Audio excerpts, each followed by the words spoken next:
అడుగులు వేశారండి. దేవునికి స్తోత్రము కలుగును గాక. వారి ఆపద అలాంటిది. ఎందుకంటే ప్రభుల వారు చనిపోయిన వారిని లేపుతున్నాడు, గుడ్డి వారికి స్వస్థతనిస్తున్నాడు, కుష్టి వ్యాధి కలిగిన వారిని బాగు చేస్తున్నాడు, చనిపోయినటువంటి లాజరును లేపాడు. ఆయన చేసే అద్భుతాలు, సూచక్రియలు, మహత్కార్యాల గురించి ఊరు ఊరు అన్ని ప్రదేశాలలోకి ఆయన వ్యాప్తి చెందాడు. ఆయన యేసు క్రీస్తు ప్రభువు వారంట. ఆయన మరి యోదయ గోత్రములో పుట్టాడట. ఆయన మరి గొప్ప ప్రవక్తగా పిలువబడుతున్నాడు. ఆయన అద్భుతాలు చేస్తున్నాడు.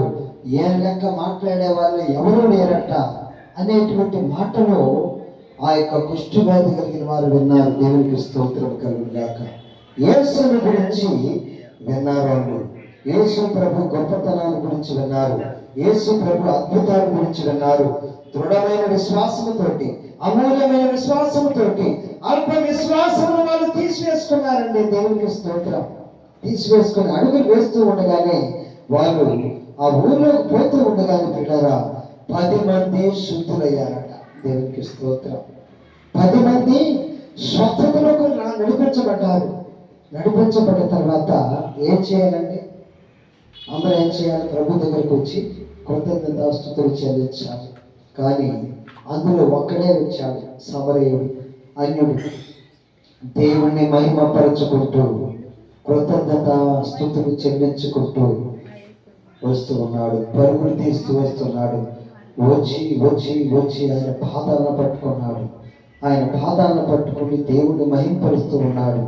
నాకు స్వస్థత, నా బ్రతికేంటి, అంతకుముందు నా బ్రతికేంటి, అంతకుముందు నేను గుడిసెలో ఉండాలి, ఆ యొక్క కురుపులతోటి నా యొక్క పరిస్థితి అంతా ఎట్లా ఉంది, చిన్న పిల్లోడి శరీరం వలె నా శరీరము స్వస్థతలోకి నడిపించబడ్డది. ఇలాంటి పరిస్థితుల్లో నా దేవునికి నేను మరి కృతజ్ఞతాస్తుతులు చెల్లించలేక ఉండగలనా అనేటువంటి విధానంలో ఆయన బయలుదేరి వచ్చి ప్రభు దగ్గరికి వచ్చారు. ప్రభువుల వారు అంటున్నాడు, దేవుడు అంటున్నాడు, 10 మంది శుద్ధులైన కారా. దేవునికి స్తోత్రం. నేను మీ అందరికీ వర్షాన్ని ఇవ్వట్లేదా? మీ అందరికి నేను ఎండని ఇవ్వట్లేదా? మీ అందరికి వస్త్రం ఇవ్వట్లేదా? మీ అందరికి నేను మరి ఆహారం ఇవ్వట్లేదా? మీ అందరికి నేను సమస్తం ఇవ్వట్లేదా? ఎందుకు నన్ను మీరు స్తుతించారు? ఈ ప్రపంచానికి దేవుడు ప్రశ్న వేస్తున్నాడు. దేవునికి స్తోత్రం. ఆయన గాలిని ఇస్తున్నాడు, వర్షాన్ని ఇస్తున్నాడు, ఎండని ఇస్తున్నాడు, మంచి ఆహారం ఇస్తున్నాడు, మంచి వస్త్రం ఇస్తున్నాడు, మంచి ఇల్లునిచ్చాడు కదండి. ఇవ్వట్లేదండి? దేవుడు భూఫలాన్ని ఇస్తున్నాడు, మనకి గర్భఫలాన్ని ఇస్తున్నాడు. అయితే ఆయన దగ్గరికి వస్తేనే ఆత్మఫలం దొరుకుతుంది. దేవునికి స్తోత్రం కలుగును గాక. భూఫలం ఎంతమందికి ఇస్తున్నాడండి? ప్రపంచంలో ఉన్నటువంటి అన్య జనులకు కూడా భూఫలం ఇస్తున్నాడు. ప్రపంచంలో ఉన్నటువంటి అన్య జనాంగాన్ని అందరికి కూడా ఆయన గర్భఫలాన్ని ఇస్తున్నాడు. దేవునికి స్తోత్రం. భూఫలం దొరకట్లేదండి అందరికీ? అందరికీ దొరుకుతుంది. భూమిలో నుంచి వచ్చినటువంటి వస్తువులన్నీ భూమిలో నుంచి వచ్చినాయి. దేవునికి స్తోత్రం. ఇక్కడ ఉన్నటువంటి ఈ యొక్క లైట్లు భూమిలో నుంచి, పైన తిరిగేటువంటి ఫ్యాన్ భూమిలో నుంచి వచ్చింది, ఈ యొక్క బిల్డింగ్ భూమిలో నుంచి వచ్చింది. అవునా కాదండి? భూమి పైన తిరిగేటువంటి విమానం కూడా భూమిలో నుంచి వచ్చింది. ప్రతి వస్తువు భూమి. మనం కూడా భూమిలో నుంచి వచ్చిన వాళ్ళమే. దేవునికి స్తోత్రం కలుగును గాక. మనం కూడా భూఫలమే, మనం కూడా కదండి. కాకుంటే వీటన్నిటిని కూడా కలుగును గాక కలుగును గాక కలుగును గాక అని దేవుడు తయారు చేశాడు. కానీ మనం మాత్రం ఆయనకు అమూల్యమైన వారము గనక, శ్రేష్టమైనటువంటి వారము గనక తన స్వహస్తములతోటి జిగటమన్ను తీసుకొని మనల్ని సృష్టించి మనము ఈ భూమి మీద ప్రథమ ఫలముగా, ఆయన కుమారులుగా, ఆయన కుమార్తెలుగా మనం ఉండాలని దేవుడు మానవుణ్ణి సృష్టించాడు. దేవునికి స్తోత్రం. ఫలించి అభివృద్ధి చెంది విస్తరించాలని భూఫలం అది. దేవునికి స్తోత్రం. భూమిలో నుంచి వచ్చింది, ఇనుము భూమిలో నుంచి వచ్చింది, బంగారం భూమిలో నుంచి వచ్చింది, సమస్తం కూడా భూమిలో నుంచి వచ్చింది. అందుకోసమే హిందూ సహోదరులు ఏమంటారు తెలుసా అండి? ఈ భూమి ఎంత నీటినైనా తనలోకి చేర్చుకోగలదు, ఎలాంటిదైనా ఎలాంటి చెత్తనైనా తనలోకి చేర్చుకోగలదు, అన్నిటినీ భరించగలదు. అందుకోసమే ఈ యొక్క భూమిని భూతల్లి అన్నారు. మన దేవుడు ఈ భూమికి ఏమి ఇచ్చాడో తెలుసండి, అంత కెపాసిటీ ఇచ్చినటువంటి దేవుడికే వందనాలు చెందును గాక. ఆమేన్. అయితే పిల్లరా, ఇక్కడ మనం చూసినట్లయితే గర్భఫలము దేవుడు ఎంతమందికి ఇస్తున్నాడండి ఈ భూమి మీద? భూమి మీద మానవులందరికీ ఇస్తున్నాడు, జంతువులకి ఇస్తున్నాడు, అన్నిటికీ ఇస్తున్నాడు, అందరికీ ఇస్తున్నాడు. ఆ గర్భఫలము అన్యజనులు, ఇప్పుడు ముస్లింలకి గర్భఫలం ఇస్తున్నాడు, హిందువులకి గర్భఫలం ఇస్తున్నాడు, మరి అన్యజనులందరికీ గర్భఫలం ఇస్తున్నాడు, క్రైస్తవులకు మాత్రమే గర్భఫలం ఇస్తున్నాడు. అంటే అందరూ ఆయన బిడ్డలే. దేవునికి స్తోత్రం. భూమి మీద ఉన్నటువంటి ప్రతి వ్యక్తి ఆయన బిడ్డలే.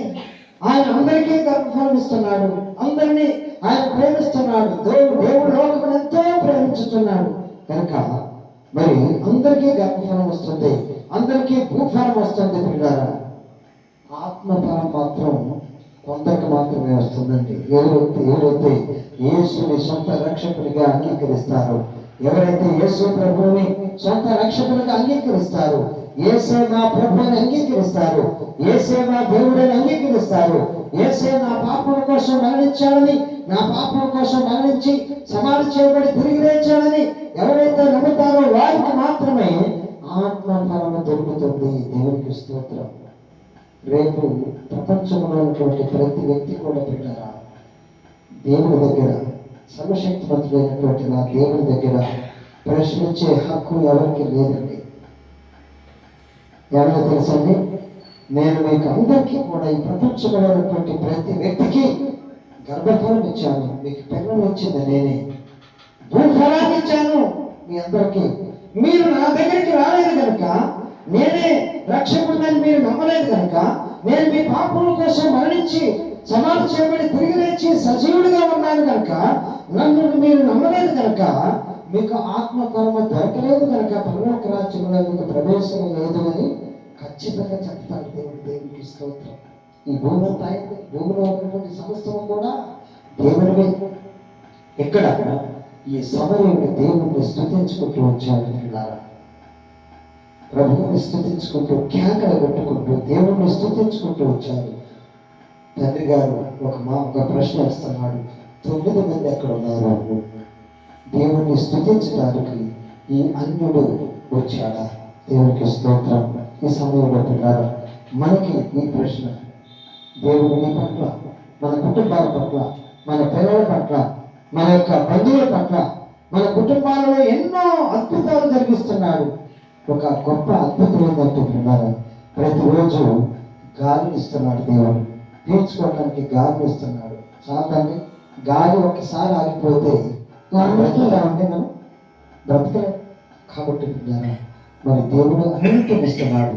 ఈరోజు మరి దాసు, శేర ఇరువురు కలిసి వారికి ఇచ్చినటువంటి, దేవుడు ఇచ్చినటువంటి కుమార్తెను మరి దేవుని శ్వాసలోకి నడిపించాడని ఈరోజు దేవుణ్ణి స్తుతించడం కోసం మరి ఆ కుటుంబం మనల్ని పిలిచింది. కాబట్టి ఆ యొక్క కుటుంబం విషయంలో మనమందరం కూడా మరి ప్రార్థన చేద్దాం. మరి బ్లెస్సమని దేవుడు ఇంకా సంపూర్ణ ఆరోగ్యంతో నింపాలని, దీర్ఘాయుష్తో కుమార్తెను నింపాలని మనమందరం కూడా ప్రార్థన చేద్దాం. మరి మనమందరం కూడా పిలిచి మరి దేవుణ్ణి స్తుతించాలని మరి సాక్ష్యం చెప్పినప్పుడు నిజంగా మరి ఆ సాక్ష్యాన్ని బట్టి మరి తాను మరి ఉపవాసం చేసి ప్రార్థన చేసి దేవుని దగ్గర మరి కొంచెం ముందుగా మంచినీళ్ళు తాగాను అనేటువంటి మరి ఆమెలో ఒక అపరాధ భావం వచ్చి దేవుని దగ్గర ఒక పశ్చాత్తాపడది అంటే మనందరికీ ఆశ్చర్యమే కదండి కదా. ఎందుకు అంటే అట్లా చేసేటువంటి వారు ఎవరు ఉంటున్నారండి కదా. దేవుని దగ్గర అట్లా అడిగేటువంటి వాళ్ళు తక్కువైపోయారు. మరి అట్లా చేస్తూ ప్రార్థన చేస్తూ ప్రభువుని నిత్యము స్తుతిస్తున్నటువంటి ఈ కుటుంబాన్ని బట్టి మనమందరం కూడా మరి విశ్వాసంతో ముందుకు సాగదాం. ఆ యొక్క 10 మంది కుష్ఠవ్యాధి కలిగిన వారు మరి ఏ విధంగా అయితే దృఢమైన విశ్వాసంతో ముందుకు సాగారు, దేవుని ద్వారా స్వస్థత పొందుకున్నారు, అదేవిధంగా మరి శేరా కుటుంబం కూడా దేవుని ఎదుట దేవుడే ఉన్నాడు, ఎలాంటిదైనా కానీ దేవుడే స్వస్థత ఇవ్వగలను అని మరి ఆ యొక్క ఆపరేషన్ జరిగేటప్పుడు మరి నాకు ఫోన్ చేసి ప్రార్థన చేయించుకోవటం, మరి గంటగా ప్రార్థన చేయటం, మరి ఇట్లా ఆమె గొప్ప విశ్వాసంతో ముందుకు సాగింది. వారి ఇరువురు భార్య భర్తలు హాస్పిటల్లో ఉంటూ నాతో ప్రార్థన చేయించుకున్నారు. దేవుడు మరి కుమార్తెకు ఆరోగ్యమైన శక్తిని బలపరిచాడు. ఆ యొక్క ఆపరేషన్ సక్సెస్ అయింది. మరి కొంచెము మాలినటువంటిది కొంచెం పులిప ఉన్నదని అంటున్నారు. అది కూడా దేవుడు సంపూర్ణ స్వస్థతలకు నడిపిస్తాడు. అది ఎండిపోయి రాలిపోతుంది, అందులో డౌట్ లేదు. మనం ప్రార్థన చేద్దాం. మనందరం కూడా మనం ప్రార్థన చేసుకున్నాం. ఆ కుటుంబాన్ని దేవుడు గొప్పగా ఆశీర్వదించి దీవించును గాక. ఆమేన్.